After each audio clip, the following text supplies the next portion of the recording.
विरोध प्रदर्शन ईरान में खत्म हो गए हैं और जैसा कि विरोध प्रदर्शन जैसा कहा गया, वो मोसाद ने खुद अपने ट्वीट करके ऐलान किया था कि हमारी तरफ से हो रहा है। और ट्रंप ने भी कहा था कि वो लोग जो प्रदर्शन कर रहे हैं वो लोग हमारे लोग हैं। तो फिर डेफिनेटली बात ये है कि अमेरिका और इसराइल जो चाहता था वो ये चाहता था कि ईरान के अंदर जो पीस है, ईरान में अमन और शांति है, उसको खत्म कर दे, उसको भंग कर दे, ताकि ईरान के अंदर आपस में लड़ाई हो, फिर ईरान के ऊपर हमला किया जा सके। 8 जनवरी को ईरान में टेररिस्ट अटैक होते हैं। ये विरोध प्रदर्शन के नाम पर लोग गन और मशीन गन्स लेके मैदान में आते हैं और अवाम और जनता का बहुत बड़ी तादाद में उनको मारा जाता है। अभी उनकी बॉडीज आ रही है और उनके जो आई विटनेसेस बता रहे हैं किस तरीके से ये टेररिस्ट लोग आके हमला कर रहे थे। तो विरोध प्रदर्शन नहीं है, ईरान में टेररिस्ट अटैक हुआ है और इसके पीछे इजराइल और अमेरिका का हाथ है और वो खुद कह रहे हैं कि हमारा हाथ है। ये ये तो ऐसे ही है कि मुझे भी कोई कहे कि अगर आपको ट्रम्प की जगह बिठा दिया जाए तो क्या आप कबूल करोगे? ये शेख चिल्ली के ख्वाब हैं। ईरान में अगर वो शाह अगर आ भी जाए तो शायद 1000 लोग भी उसके लिए खड़े नहीं होंगे। खुद वो जब वो न्यूयॉर्क में या लंदन में जो वो करते हैं उन लोग वहां पर रैली, उसमें 1000 लोग से ज्यादा कभी जमा नहीं कर पाते हैं। आपने देखा आयतुल्लाह खामेनाई के इश्क में जब लोगों को, ईरानियों को कहा गया कि आप आओ रास्ते पे, तो 12 जनवरी को सिर्फ तेहरान में 3 मिलियन लोग आए थे, 30 लाख लोग। और पूरे ईरान में 1 करोड़ से ज्यादा लोग आए थे ये आयतुल्लाह खामेनाई के मोहब्बत में। तो ये वेस्टर्न कंट्रीज के ख्वाब हैं। 40 साल से देख रहे हैं कि आयतुल्लाह खामेनाई हटेंगे तो कौन आएगा। वहां रेगन से लेके बाइडन तक सारे आके चले गए, लेकिन रहबर सैयद अली खामेनाई उसी तरीके से मजबूती से खड़े हैं और पूरी ईरान की जनता उनके साथ खड़ी है। अरे बस साहब, एक चीज कहते हैं, इंग्लिश में कहावत है, people United can never be defeated. जब लोग यूनाइट हो जाते हैं तो उन्हें कोई नहीं हरा सकता। और आयतुल्लाह खामेनाई की असली ताकत उनकी जनता है जो उनके साथ खड़ी है। ईरान में देखें, विरोध प्रदर्शन को अगर देखें तो 4 हिस्सों में विरोध प्रदर्शन को देख सकते हैं। एक जो इकोनॉमिक रीजंस की वजह से विरोध प्रदर्शन कर रहे थे वो जेन्युइन प्रोटेस्टर्स थे, उनकी बात सुनी गई। ईरान के प्रेसिडेंट ने वहां के जो रिजर्व बैंक के हेड है उनको चेंज किया, उन्होंने अपनी कोशिश की। सेकंड वो लोग हैं जो विरोध प्रदर्शन के साथ वायलेंस कर रहे हैं। थर्ड वो लोग हैं जो वेपन्स के साथ अमेरिका और इसराइल से ट्रेंड लोग हैं जो आए हैं। ईरान के अंदर खेमे जो इस तरीके से वेस्ट बताना चाहता है वैसा नहीं है। ईरान के अंदर पॉलिटिकल सिस्टम है जिसमें 2 मेन स्ट्रीम पॉलिटिकल सिस्टम है। एक वो है जिनको रिफॉर्मर्स कहा जाता है, जिसके अभी प्रेसिडेंट पिज़िशकियान साहब जो उसके प्रेसिडेंट हैं, और एक जिनको फंडामेंटलिस्ट कहा जाता है जो प्रीवियस प्रेसिडेंट थे, रईसी। लेकिन दोनों ईरान की हुकूमत और निजाम के अंदर हैं, कोई ईरान की हुकूमत और निजाम के बाहर का सिस्टम नहीं है। ये वेस्टर्न प्रोपोगेंडा है जो ईरान के अंदर टुकड़ों में बांटने की ईरान को कोशिश करता है। ईरान यूनाइटेड है और ईरान मजबूत है। देखें, पिछली जंग में भी मैं तो नहीं आया था, लेकिन जो लोग जाना चाहते हैं, अभी फिलहाल जंग शुरू नहीं हुई है, मैं कुछ चीजें पहले बयान कर दूं। पहली चीज तो ये कि ट्रंप ने कहा, देखिए ट्रंप एक अकेला ऐसा प्रेसिडेंट है अमेरिकन हिस्ट्री में, वर्ल्ड वॉर 2 के बाद सिर्फ ट्रंप एक ऐसा प्रेसिडेंट है जिसकी प्रेसिडेंसी पर अमेरिकन एयरबेस पे 2 बार हमला हुआ। कभी ऐसा नहीं हुआ था कि अमेरिकन एयरबेस पे किसी कंट्री ने हमला किया हो। 2 बार वर्ल्ड वॉर 2 के बाद हमला हुआ, सिर्फ 2 कंट्रीज ने किया है। 2020 में ईरान और 2025 में फिर से ईरान।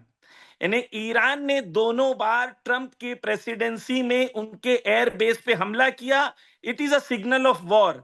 अगर ट्रंप लड़ सकता तो दोनों बार ट्रंप ईरान पे हमला करता, लेकिन दोनों बार ट्रंप ने आके कहा कि ओके ओके, तमाचा खाने के बाद कह रहा हो कि we want ceasefire, we don't want this to continue. तो ट्रंप की जो गीदड़ भपकियां हैं और जो उसके बातें, वो सुबह कुछ कहता है, शाम को कुछ कहता है, रात को कुछ कहता है, और इतना बदतमीज आदमी है वो। मुझे भारतीय होने के लिहाज से बड़ा दुख होता है कि जब भी वो हिंदुस्तान को कहता है, तौहीन करता है, कहता है कि तुम रशिया से ऑयल क्यों खरीद रहे हो, तुम कौन होते हो हमें बोलने वाले? हम आजाद मुल्क हैं, सॉवरेन मुल्क है, हम अपना फैसला खुद करेंगे। और भारतीय जानते हैं कि उन्हें जालिमों के खिलाफ कैसे खड़ा होना चाहिए। देखें, शिया मजहब में जो होता है कि रिलीजियस लीडर जो होते हैं वो यूनाइट होते हैं। हम लोग 12 इमामों को मानते हैं जो हमारे इमाम होते हैं, और 12वें इमाम हमारे जिंदा हैं, गैबत में हैं। जब वो गैबत में और जिंदा हैं تو ان کا ایک ریپرزینٹیٹو ہوتا ہے جو تمام شیعہ دھرم گرو ہیں ان کا وہ ہیڈ ہوتا ہے. تو آیت اللہ خامنہئی نہ صرف ایران کے پولیٹیکل لیڈر ہیں بلکہ سرووچ دھرم گرو ہیں پوری دنیا میں شیعوں کے. ایک عراق میں آیت اللہ سیستانی، ایک آیت اللہ خامنہئی ایران میں ہے. یہ جان لیں کہ پوری دنیا میں اس وقت کروڑوں لوگ ایسے ہیں ایران سے باہر جو آیت اللہ خامنہئی کے عاشق ہیں. اور وہ عاشق اس لیے ہیں، علی عباس صاحب، کہ اگر ان کا گھر آپ دیکھیں گے تو مٹی کے گھر میں رہتے ہیں. ایران میں سب سے غریب آدمی جیسے گھر میں رہتا ہے اس گھر میں رہتے ہیں. لباس بھی آج وہ پہنتے ہیں کہ ان کے آستین کے فوٹو فیمس ہیں کہ وہ پھٹی ہوئی آستین تھی. 100 روپے کے جو 200 روپے کے جو جوتے پہنتے، یعنی ایک ایسا آدمی ہے جو لیڈر ہونے کے باوجود جنتا کے بیچ میں جنتا کی طرح رہتا ہے، غریبوں کا خیال کرتا ہے، مظلوموں کا حامی ہے اور ظالموں کا مخالف ہے. یہ ان کی کوالٹیز ہیں جس کی وجہ سے دنیا میں سب سے لوکپریہ نیتاؤں میں سے آج آیت اللہ خامنہئی ہیں.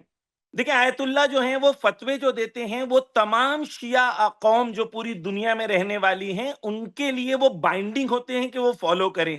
فتوے کا مطلب ہوتا ہے کہ جب زندگی جینا ہے تو کیا رائٹ ہے، کیا رانگ ہے، کیا حلال ہے، کیا حرام ہے، کیا کرنا چاہیے، کیا نہیں کرنا چاہیے، ایتھکس، موریلٹی، یہ سب چیز جو ایک سرووچ جگہ سے آتی ہے تاکہ آپ کے درمیان آپس میں کانفلکٹس نہ ہوں. تو فتوے کا مراد یہ ہوتا ہے کہ اسلامک لاز جو انسان کی زندگی جینے کے لیے ضروری ہیں انہیں فتویٰ کہا جاتا ہے. اور فتوے کا مطلب بھی یہی ہوتا ہے. فتوے کا مطلب پولیٹیکل نہیں ہوتا ہے جس طریقے سے میڈیا اس کو پروجیکٹ کرنا چاہتا ہے. بہت کلیئر ہونا چاہیے کہ اگر ہم طالبان کی بات کر رہے ہوتے ہیں تو طالبان ایک ایسی کنٹری ہے جہاں پر ایران میں جب 1979 میں اسلامک ریولوشن آیا تو امام خمینی نے ایک ریفرنڈم کیا اور 1979 میں لوگوں سے پوچھا کہ کیا آپ اسلامک گورنمنٹ چاہتے ہیں کہ نہیں. اور ایران میں جو ہے 95% لوگوں نے کہا کہ ہمیں اسلامک گورنمنٹ ایران میں چاہیے. تو ایران میں اسلامک گورنمنٹ بننے سے پہلے لوگوں کی رائے لی گئی، لوگوں کا ریفرنڈم کیا گیا، پھر اسلامک گورنمنٹ بنائی گئی. طالبان میں ایسا کچھ نہیں ہوا. ایک خاص گروہ آتا ہے پورے ملک پر، اس وہ قبضہ کر لیتا ہے. ایران میں پہلے کرانتی آتی ہے پھر حکومت بنتی ہے. تو طالبان سے ایران بہت الگ ہے کیونکہ پبلک پارٹیسپیشن ہے. دوسری چیز، ایران میں ڈیموکریسی ہے. ڈیموکریسی کا مطلب یہ ہوتا ہے کہ ایران کی عوام ووٹ دیتی ہے، پریسیڈنٹ چنتی ہے.